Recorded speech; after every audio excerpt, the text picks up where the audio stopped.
Well, hey there, American Farmsteaders. This is Jenny with the Gramstead Family Farm. And Donna with Hazel Bell Farm. And we are coming to y'all from Northeast Florida as two American farmsteaders doing our best to grow our own food and share our homesteading experiences with you in hopes that you'll grow a little bit of food of your own. Yeah, and this week we are talking with Jennifer Gomes. Jenny, hey, how are you?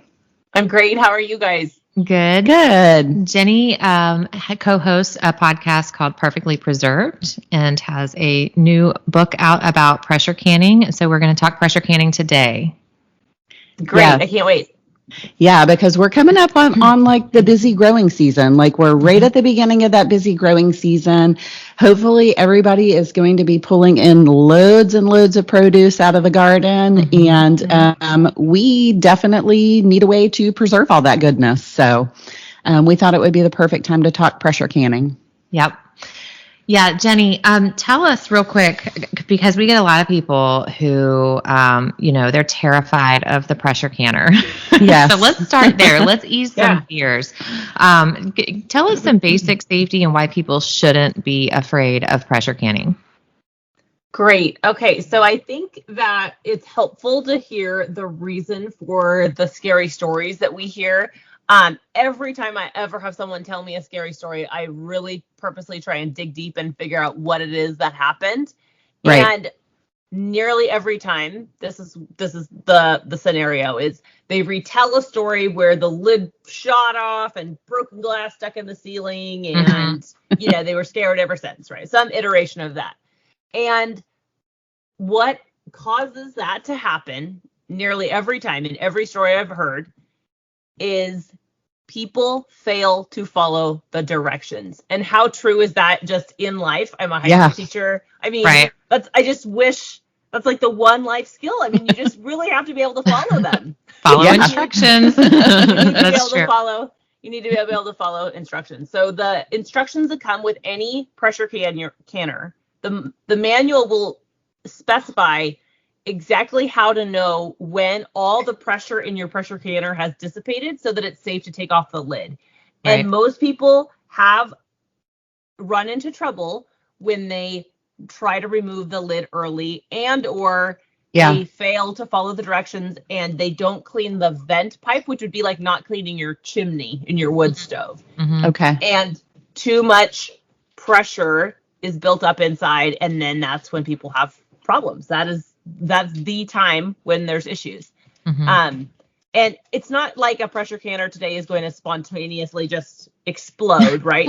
And if you follow directions, it's very easy. I feel like once you become acquainted with the process of pressure canning, I almost feel like it's easier than water bath canning because there's less decision making on your part and more just following exactly the steps.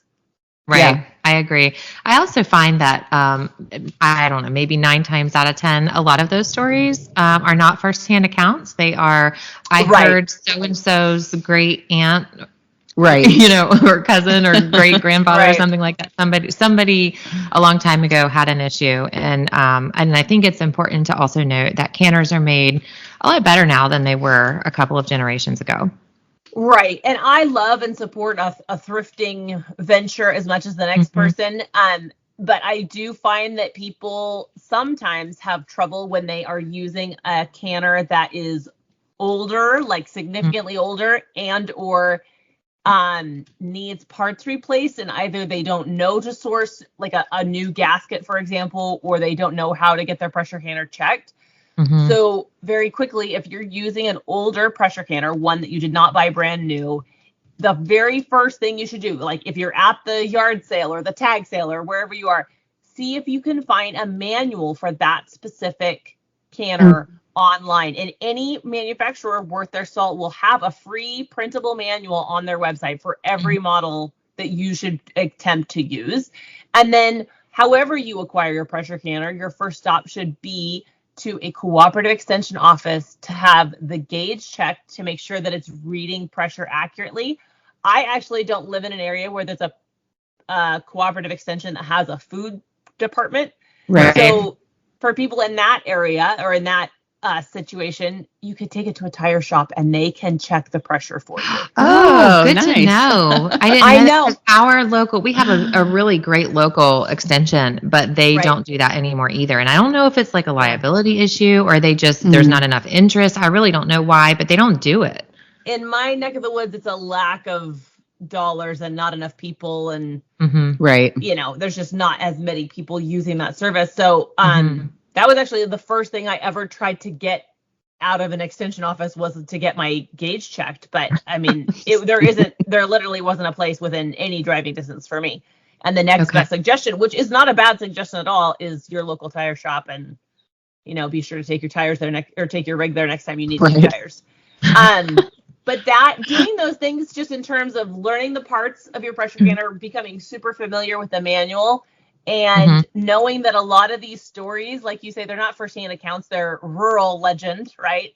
Maybe not urban legend, but they're a retelling of perhaps the same story, but embellished, and the way you might remember something happening when you're 8 years old might be different than the way it really occurred. So, right. Yeah, I think. And a lot of the more recent stories that I have heard or seen like on social media have been people using pressure cookers, not canners, and they're using them as canners. And those, so, again, follow instructions. Can we let's talk about that for 1 second. Okay, So a pressure canning appliance with an electrical cord, many of these like Instant Pot style appliances are marketed as pressure canners because they're trying to market it as having the separate function, like a toaster oven that also is an air fryer, right? Right. So the issues that cooperative extensions have found with those particular appliances is that when tested above sea level in particular, they did not get hot enough. So I would say, like, for example, Presto makes a pressure canner that is digital. I would say that the best path forward is to only use the recipes that they have in the manual because then we know that they have tested them, because their testing methods are not made public. And if you are above sea level, I would really caution you. If you're over 1,000 feet in elevation, I would definitely hold off. And then the inarguable problem with using an Instant Pot or one of the other appliances with the plug-in is their capacity is really small. So I just personally, like, who's canning two pints of something? Who's doing that? Well, I mean, I don't want to hate on that necessarily because I don't mean to. But I just, in terms of an investment, okay, you're spending the money on it. You're trying to find a place to store it in your house, in your kitchen. Right. It takes up valuable space. If it only is doing a couple jars and probably not getting them hot enough, to me, that's not smart money. And you could also view that as if you got a pressure canner, those also can pressure cook and pressure cook very well. So while they don't have the fancy, I don't know, all of the features of an Instant Pot, of course, you certainly can use them to pressure cook. Okay. Yeah. Yeah. Good tips. That's all good. Good stuff. Good clarification. Great. So you mentioned you find that pressure canning is actually easier and, easier on the mind than water bath canning. Water bath canning seems to be like the entry level, the unspoken entry level, maybe some jam, maybe some pickles, that kind of thing. And then people might tiptoe into pressure canning. But you actually said, and I agree, that you find pressure canning easier. As far as like mental capacity, you're not so worried about sterilizing jars and that kind of thing. That's my thing. Like, as long as you're following the instructions, all of that's getting taken care of in the pressure canner. And I almost think one thing that has muddied the waters of water bath canning is that more people do it. And that's great. I want every person who wants to know how to know how to can. But I think the fact that fewer people are pressure canning almost keeps the pool of information, both information that is accurate and misinformation, it keeps it smaller. So with water bath canning, I run into a lot of practices that are really outdated by 50 years or more. And by a lot of like, well, my grandma did, or, you know, people's grandma did. Right. And so I feel like pressure canning maybe just has a smaller pool of people engaging in it. And it seems like there's just a little bit less nonsense out there. With water bath canning, you'll have a whole crowd of people who will say, well, I know people who water bath can their low acid recipes, which for 4 hours. For 4 hours, right. Which is really a very hard thing for me to understand because it is super old food science. Old, boring, not political food science that for the botulinum spore to be killed, it has to be over 240 degrees. And I don't care if you boil, you know, for 365 days, it's never getting hotter than that. So I don't understand the thinking behind that. And if you boil anything for 4 hours, it's going to be mush. I don't really want to eat that. Right. It's going to be terrible. Not to mention the electricity and babysitting the pot that whole time. I just feel like in the water bath world, there's a few more groups of people just doing things that are, we know and have known for 50 to 100 years isn't smart. But if you get the pressure canner, then the group of people is like, okay, I'm committed to this way of heating food hot enough. It seems like there's less misinformation sometimes. Yeah. It's a little more foolproof. It's a lot more foolproof. It can be, absolutely. Yeah. So on that note, what do you think about the idea of rebel canning? Maybe not per se like I water bath can everything, because I do see those people and I don't get it either. Frankly, I don't think it's an efficient use of my resources, you know, my energy, my time, my food, you know, all of it. But beyond that, you know, ingredients that shouldn't be canned per se, or maybe not even that. Like I do mushrooms, and before I do those mushrooms or like caramelized onions, I might cook them down with some butter. So there is butter on them. And while I'm not canning butter, I'm not that kind of rebel canner. My ingredients might have some butter in there, you know? So I kind of toe the line a little bit. I mean, I like instructions. I do. I like rules. But I like to know why the rules are in place. And then maybe I can make my own informed decision based on that. But I have had people come at me for, you cooked those onions in butter and then you canned them, like you're going to kill your family. Like, so far, so good. Well, so I'm an English teacher, right? And there are, I think, two kinds of English teachers, and I'm going to connect this, I promise. The kind that love to get their red pen out and point out why everyone's doing everything wrong, and the others who don't.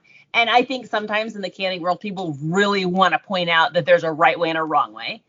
And while I definitely want to educate people on the right way and the wrong way, people that are leaping to try and point out that, like, maybe you shouldn't have, okay, there's nothing wrong with you cooking that in butter. The problem with preserving fat is that it climbs the walls of your jar and can inhibit a seal at the top.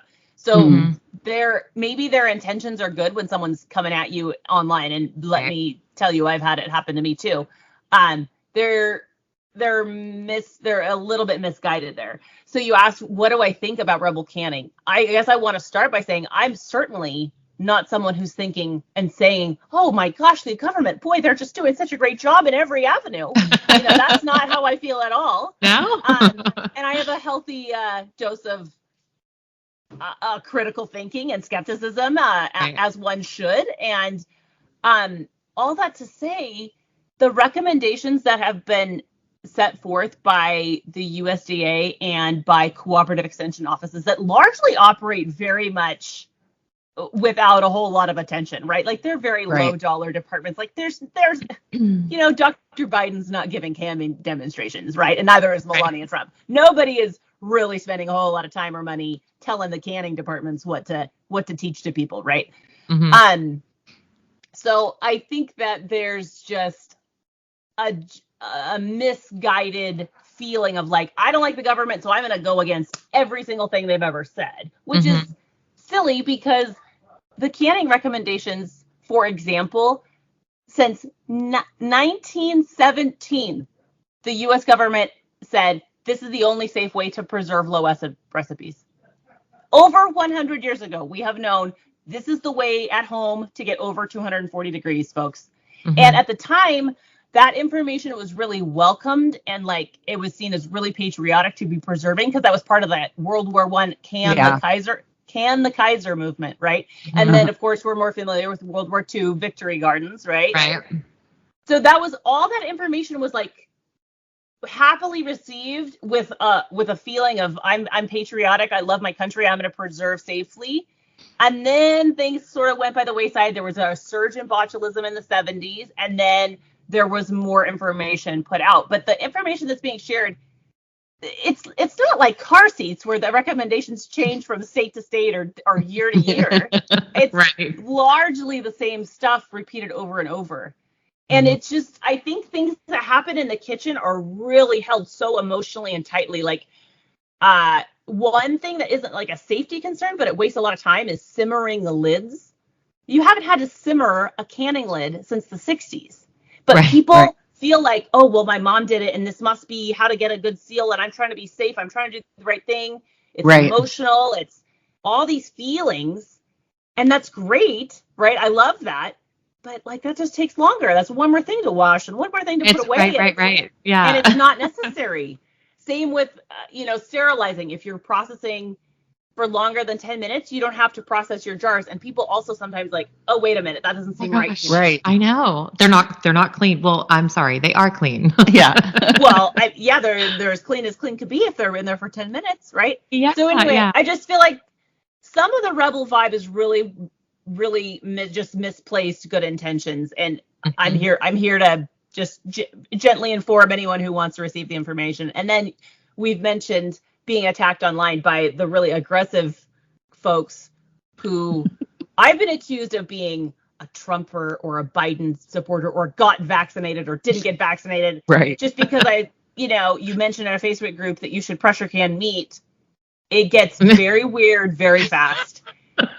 We're talking about pot roast, people. We're not talking politics. So funny. Well, to me, I do not see the connection. And there's no money to be made by me pressure canning something. I mean, yeah, I guess I had to buy the pressure canner, but I just don't like follow the money, right? Like, I just don't see how that connects for people. So I have a couple of very specific questions. Great. What is your favorite pressure canner, or besides beyond just your favorite, like what do you recommend for a newbie? So there are two big brands in the canning world that are both great choices, and I'll just share why a person might choose one or the other. The tip top in terms of price, capacity, and probably considered the proverbial Cadillac is the All-American. They are made in America. They come in several sizes. I think they have kind of an intimidating looking lid with all the screws. Like, it really looks to me like, oh man, I'm really pressure canning now. It looks a little bit scary. Right. They're very well made. They'll last you more than your lifetime. I think it can be overwhelming, both the price point and the number of sizes. It might be hard for a beginner to think like, which one do I pick, and do I make that big of an investment? Because a new one is $400 or plus, right? Yeah. So it's a significant investment. But I mean, I don't know anyone who owns one who says that they wish they didn't. Wish they would have gone in for a ride. And honestly, like, and I'll add like all the latches, the locks on the lid. To me, when I first started, that was comforting. Like, I was like, there's nothing getting past this. You know what I mean? Right. And also, like, I will probably hand down this canner to my great grandchildren one day. Yeah, you absolutely will. Yeah. So yeah, you're not going to find someone who has an All-American that's unhappy about it. And then the other brand is the Presto brand that's very well respected. It's been tested and people love it. Presto. They are a much smaller price point. They were just on sale on Amazon for $100. Nice. They have only two sizes, a 16 quart and I think a 21 quart capacity. So there's fewer options, which is great. I believe they are the only manufacturer of a stainless steel bottomed option, which is appropriate if you have an induction cooktop. So that's really helpful to know. I have a Presto because I had a small kitchen, a small budget, and a smaller family. So it fit exactly what I needed. And I was like a little ooh, do I really want to spend so much on this thing? You know, I wasn't sure if I was going to use it a whole lot. And I love it. I think it's fantastic. When I pressure can, usually what I do is I make a big batch of whatever the recipe is. We eat that for supper, and then the remainder I pressure can. So I don't pressure can batch after batch after batch after batch very often. Usually it's my 7 quart jars or my 7 pints or whatever fits in the 16 quart capacity pressure can or Presto, and then I go on with my day. I don't usually pressure can for many hours in a row. And I would say I am really, really happy with my Presto 16 quart, and I would recommend it to a beginner. I think it's great. Yeah. And I think that there's benefit in going with a smaller, more simple pressure canner. I mean, my first pressure canner that I went and bought was the Walmart one. I don't know if it's Presto. I don't even know what brand it is, but it's the Walmart one. It was cheap. It got me going, and it got me started. It taught me how to pressure can. So right. How often do you replace your gasket? I haven't had to replace mine in 7 years. However, if I needed to, I would refer to the Presto website, and they have replacement parts available pretty readily. If you're not sure if you need to, you can definitely head to a cooperative extension office, or you can send them an email, probably with photographs, and that might be not as good as in person, but that would be a good way to go forward if you weren't sure. Yeah. So what are some symptoms that people might notice if they do need to replace their gasket? That's a great question. I think that if you are always wiping and cleaning that at the end of every canning process, which you should, it should continue to feel soft and supple and flexible so that it's creating that tight seal. Yeah. I know that like at yard sales or thrifting, if they're even a little bit stiff and brittle, like we know plastic gets stiff and brittle with time, right? That is a definite 100% needs to be replaced. Okay. I will speak not from experience, but just an educated guess. I think what would happen is that it would fail to climb in pressure as quickly as you normally would get it to climb in pressure, because some of that air is going to be escaping. And you may even have a little bit of a sound that an air mattress makes when it has a hole, like some sort of little bit of steam or heat coming out where you don't normally have it. Yeah, that makes sense. That's good. That is one thing that one reason why I wanted the All American is because there is no gasket. No gasket. Like that was my biggest thing. There's no gasket. Right. So for your listeners, that just means that the seal is just metal to metal. So that just means it's like a precision machinery that was at work to make it be exactly lined up just so. So that is an advantage. Yeah, you don't ever have to worry about, do I need to replace my gasket? Right. But honestly, when I was shopping that, I thought that you had to replace those gaskets a lot more frequently. So that was why that was one of the selling point for me. Yeah. I've never replaced mine, and I've had it for probably 7 or 8 years. Right. Yeah. Right.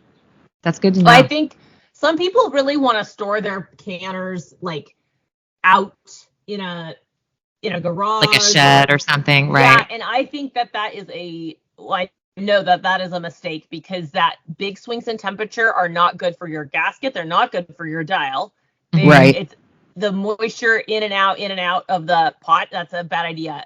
Typically, I have mine stored with a few wadded up newspapers in the bottom, just to absorb any little tiny bit of moisture that might be left from washing it, in its original cardboard box in my closet next to my shoes. It might be easy for me to keep mine in good shape, because I'm in the Pacific Northwest. Is actually very, very dry here. Very dry, no humidity at all. We're all the humidity. Yeah, my brother lives in Pensacola now, and he always has a funny way to describe how humid it is for all of us out here. We don't even have. I mean, it gets plenty hot in the summer, but definitely has some creative ways. Our summers are like we're swimming through the air. Yeah. He said he needs like windshield wipers on his glasses. Yeah. Okay. Well, another specific question I have, and this is really canning in general, but really certainly to pressure canning just as much, is does headspace matter? There's like a lot of recipes that call for an inch, and then a lot call for a half an inch, and Tell us why the difference in those and why that Sure. matters. So I do not have a degree in food science, and if I did, I would be able to explain this with more expertise. But I can tell you, as a master food preserver, there is good reason for the different headspace requirements. So jams and jellies are almost always a quarter of an inch. More like applesauce and pickles, other recipes are half an inch, and then most pressure canning recipes are 1 inch. And those are not random; those are tested. And they're actually really important to do your best to observe, because it helps create that vacuum seal that sucks the lid down and creates the seal. So Right. you put your lid on and put it in your pressure canner or your water bath canner or your steam canner, my personal favorite. The heat is driving the oxygen out of your canning jar. You want it to escape. And then when the processing is complete, you pull it out, there's a temperature change, and that creates that vacuum. It sucks that lid down. So when you put your lid on, some people, remember back to these like mistakes people make from a really good place, they tighten it really, really tight. Right. You don't want that. You want it to just be fingertip tight, just as tight as you would tighten your bathroom faucet or something, because you want that oxygen to be able to escape, because oxygen feeds bacteria. Right. Right. Okay. Good. Yeah. Good to know. And allowing it to escape is what creates the seal ultimately. Right. Yeah. Right. Okay. Right. Yeah. I didn't suspect that they were random amounts of Right. space, Yeah. but I didn't understand, which is which. And when as I'm like creating recipes, I just make everything 1 inch headspace just to be safe. Is there anything wrong with that? Well, it depends on the types of recipes that you're doing. So if it's jams and jellies, like if you're unsure, look up a recipe that is similar in food type, density, the same type of thing. So like, for example, peach jam is not going to have the same headspace as peach halves floating in syrup. Those are two different headspaces. So it just has to do with the food density and the space you want at the top to create that vacuum seal. Okay. So tell us about. Sorry, go ahead. I just wouldn't don't worry a ton about it. Like, I don't measure down to the millimeter. Right. You should do your best to observe the headspace. People get into trouble when they fill half of a canning jar and then process it. Oh, Lord. People do it, right? Okay. Well, I don't know why you wouldn't just eat it, but people do it, and that's Right. okay. Okay. That is going to create a problem, because there's still some oxygen in there. Okay. So anyway, sorry. Keep going. Okay. That makes sense, though. Yeah. That makes sense. Yeah. So tell us about the steam canner. The atmospheric steam canner was approved for use by cooperative extension offices in the USDA in 2015. Okay. It was used widely before that, but there were some problems with some of its functions. It is more like if a water bath canner is a hot tub, the steam canner is like a sauna. It achieves the same result. It's relaxing, it's hot, it's steamy, but just uses less water. So a steam canner is aluminum. It doesn't have a locking lid. It's just a different way to water bath can, and it is advantageous because you're only heating up about 3 inches of water. Yeah. So as you know, when you're making your second, third, fourth batch of the day, waiting for the pot to come back up to boil is just 20 minutes of dead time, right? Right. It is super advantageous for the subsequent batches, and it is also so much lighter. So they have a cake dome type of a top, like a big lid and a shallow pan, whereas a regular water bath canner is the reverse, right? A deep pot with a little lid. Right. And again, they're not to be confused with the pressure canner, because they are a lightweight aluminum. There's no locking mechanism. They're just a super rad way to water bath can, and I personally love mine. There's never an occasion, almost never, that I would opt for the water bath. Except Can you stack jars for a steam canner? Can you stack like pint-sized jars? If you separate them with a rack, I believe you can. Right. Okay. So it's like water bath. Okay. So here's a few exceptions. If you live above, let's say, 5,000 feet, you will be limited, because its total processing time is only 45 minutes. So let's say you live in Leadville, Colorado, and you're processing tomatoes. You're not going to be able to do it because your processing time will be too long because you're adjusting for elevation. Mhm. I live at 3,000 feet, and there are so few things that I couldn't can. So few. You can't fit a half-gallon jar in them. That's a drawback. But Okay. I mean, I think on Amazon they're like $45. If you're a person who does a lot of water bath canning, especially of your garden pickles and your jams and jellies, you'll love it. It's amazing. That sounds a lot more efficient than a traditional water bath canner, because you're right. I mean, you fill that water bath canner up and you're waiting forever to get up to boil. Right. Yeah. And actually, you know who Interesting. I converted to using was an older gal, a friend of my grandmother's, and she's the most prolific canner I know in real life.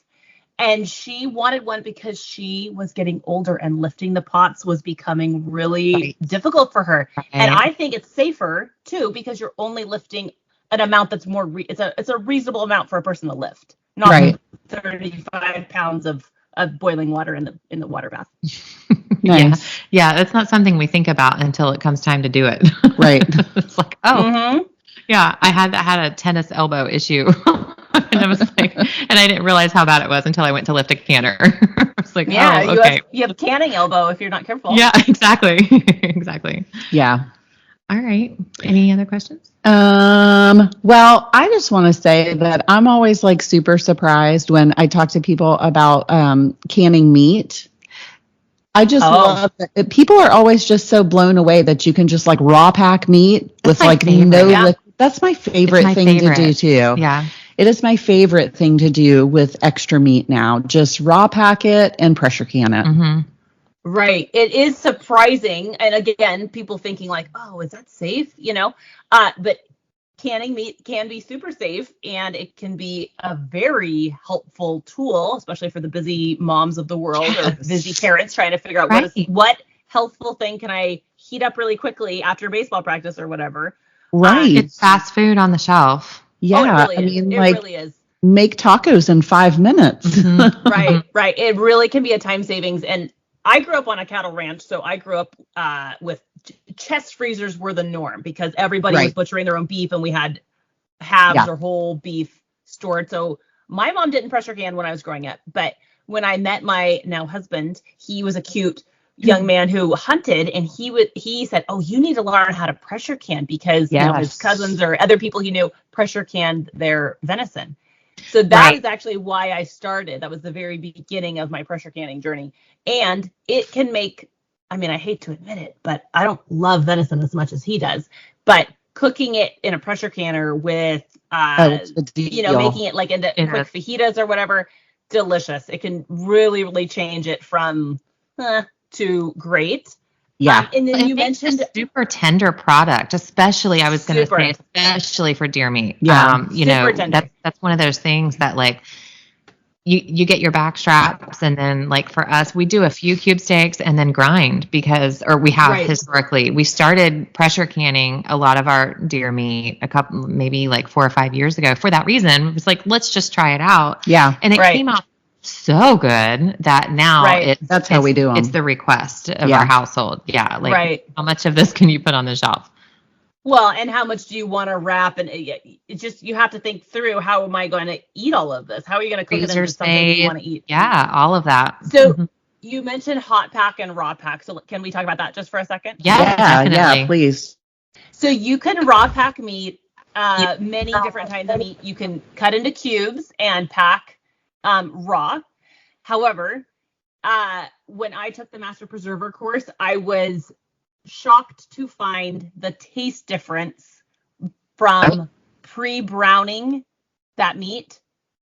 I just, there's going to be so rare a time that I'll raw pack now because the pre-browned meat was so much better tasting and looking. Okay. Good to know. I could definitely see. Yeah. That is one thing about raw packed meat is that it just doesn't look the same in the jar. Yeah, and I often have, and it can take on like a pink color, and a lot of times you wonder, like, is it done? Yeah. And it definitely is. It is just different, but I'll have to try that. That's good to know. You don't have to cook it all the way through, but if you just brown the sides just in a quick sear with some garlic, and as you mentioned at the very beginning, you can brown it in a fat, like in a little oil or a little bacon grease or a little. Right. You just don't want a ton of fat in your meat canning, right? That will inhibit a seal. But I found, you couldn't compare. They were just dramatically better, I felt like. Okay. That's kind of like roasting your bones when you're making bone broth, I think. Right, right. It is a big difference. It's like a tiny little extra step, but it makes a big difference. Mm-hmm. Yeah. So let's touch on your book. Yeah. Yeah. Thank you. Yeah. I was just flipping through some of, I'm kind of getting hungry thinking about all these meals. And so I'm just kind of flipping through here, looking at your meals in jars. And I so want to try the spicy peach barbecue chicken. Oh, Hello. good. So when I sat down to write the book, this was actually the most fun, but it was also the most challenging part, was thinking through, so what recipes can I bring to the canning space that haven't been done 1,000 times before? Like, what is my contribution to the canning world going to be? And I thought it would be more helpful for me to have a set, like in one book, recipes of things to make for supper. Yes. That aren't like plain ground beef. Okay, yeah, that's handy. But right. To me, it would be more helpful to have a jar of something that I could take and eat at school for lunch, like something that is good to eat. That's filling, or like heat up and send with my kid in the car. So that is how I went forward. And I went through my best loved cookbooks, my Martha Stewart Living cookbook from 15 years ago, the other good cookbooks I love. I went through the Meat Eater cookbook and found things that I loved. And then I had to work backwards and then make them canning safe. Right. So, and the way I would do this, I'm just a normal person with a normal day job and I have children and a husband, right? What I did is whatever I was going to can or recipe test, that's what we had for supper. So I made a double batch. We ate some for supper and then the rest I canned. And then later I would open up the jar and, go forward like that. But my goal with the book was to provide a set of recipes that a person would like to eat for supper and feed their family with. I love that because I'm not good at canning meals. I do a lot of ingredients. And so, it leaves versatility when it comes time to put them together. However, like if I'm looking for fast food, I rarely have the brain power to figure out what am I going to make it into. You know what I mean? Like by that time, like I just want food on the table. I don't want to think about it. And so the meals and jars is where I lack. That's why I'm super excited about your book because it's so full of neat recipes like that we can get on the shelf and have it ready. And like you said, they're not like just your boring, regular old recipes. Like you've got some really good different recipes in the book. So I'm glad you think so. I'm honored. Yeah, absolutely. Great. I think that you'll find too in the beginning, I try to explain the why behind, like, for example, you don't can dairy, which is a real bummer because I love a creamy potato soup as much as the next girl, right? I would love to be able to can a cream soup, but the proteins in dairy inhibit heat penetration and get weird and lumpy. Side note, you see people rebel canning that stuff. I would not want to eat that for anything. Yeah, so I sell raw milk off of our farm, and I have a lot of people who ask me about canning milk, and I'm like, I just don't. I'm right. Like I've seen it done a lot. I've done it once. I was not impressed. I don't like frozen milk. I don't want canned milk. I'm a fresh milk girl, but that to me, like, and then you're killing all of the microflora. Why? It's not, it's not raw anymore. What's the point? No, but like they're making big batches of sauces and soups and things like that, which, it sounds lovely. But then when I see the pictures of them, I'm like, that doesn't look, it does change texture. It looks curdled sometimes. If you have listeners who are wanting to do that, if you are so sincerely devoted to prepping and or pantry stocking in that way, you need to invest in a freeze dryer. That is the way to preserve all things. They're safe indefinitely. You don't have any of the weird issues that you run into when people try and put these things into jars. Canning is not the be all and end all. It's a great tool to add to your repertoire. But if you are sincerely attempting to prep, you need to invest in the freeze dryer. Get a Harvest Right like every other prepper the Pacific Right. Northwest, and you'll be I happy agree. with it. It's on my list. Yeah, mine too. So then if you don't have a freeze dryer and it's not recommended to can with dairy, then what do people do if they want a cream-based soup? So one of my recipes is a potato soup. It's kind of based on the zuppa toscana of Olive Garden, right? It's a good potato soup. You just add it when you open up your jar, you pour it in a saucepan, you bring it up to a boil, and you pour a stream of cream in there, and then you're ready to go. And it's good. And you add your parm on top. Right. That's the workaround. And I know that's not as handy. I get it. It's not as handy. Right. But it takes like 30 seconds. Right. When I'm going to take a jar to go eat, like take it for lunch, I'll open the jar at home, pour my dairy on top, which is kind of ugly, whatever. I put my lid on, and then I heat it up when I'm at school. So it's in there for when I depart the house. But yeah, you just don't can dairy. You don't can grains, which is a bummer too. Flours and thickeners. Yeah, that's a bummer. I know, I get it. But it inhibits even heat penetration, and you don't want that. That is not what you want. Okay. Yeah. So the whole first part of the book kind of talks about that kind of stuff. The rules, safety. Yeah. There's a whole chapter on actually just how to pressure can. So not only is it full of really great recipes, but there's just really like tried and true instruction in here. Yep. And then the bulk of the book are these awesome recipes, which I think is just great. I'm so glad. Yeah. Ooh, fish taco tilapia. I love fish tacos. Yeah, the fish is another one. You would think fish might, you can cook fish so quickly. It actually has the longest processing times of anything you're going to pressure can. Really? Yes. So it's an interesting thing. So I'm Pacific Northwest, right? And it's very common for people to, like, I live over 3 hours from the ocean, but it's common for people to go to the ocean, to go fishing, and then come home with a glut of fish and pressure can it. Right. So it is a thing that is common in my area, but obviously not in others. But it is very common to get like amazing pint jars of tuna from the ocean, and it is going to blow any tuna you've ever had in a can out of the water. Wow. I've never actually even thought about canning fish before. Me neither. That's interesting. It does have super long processing times, and you have to do small jars. So it is limited in that way, and it's different than what you would think. You would think, oh, fish cooks quickly. It's light, it's flaky. No, you got to pressure can it a long time. Okay. Interesting. Yeah. So for our listeners, the Pressure Canning Cookbook, step-by-step recipes for pantry staples, gut healing broths, meat, fish, and more, 50 meals into jars. Jennifer Gomes, Master Food Preserver. Thank you for coming on so much. Thank you for dealing with our technical issues we've had as well as the storms roll through.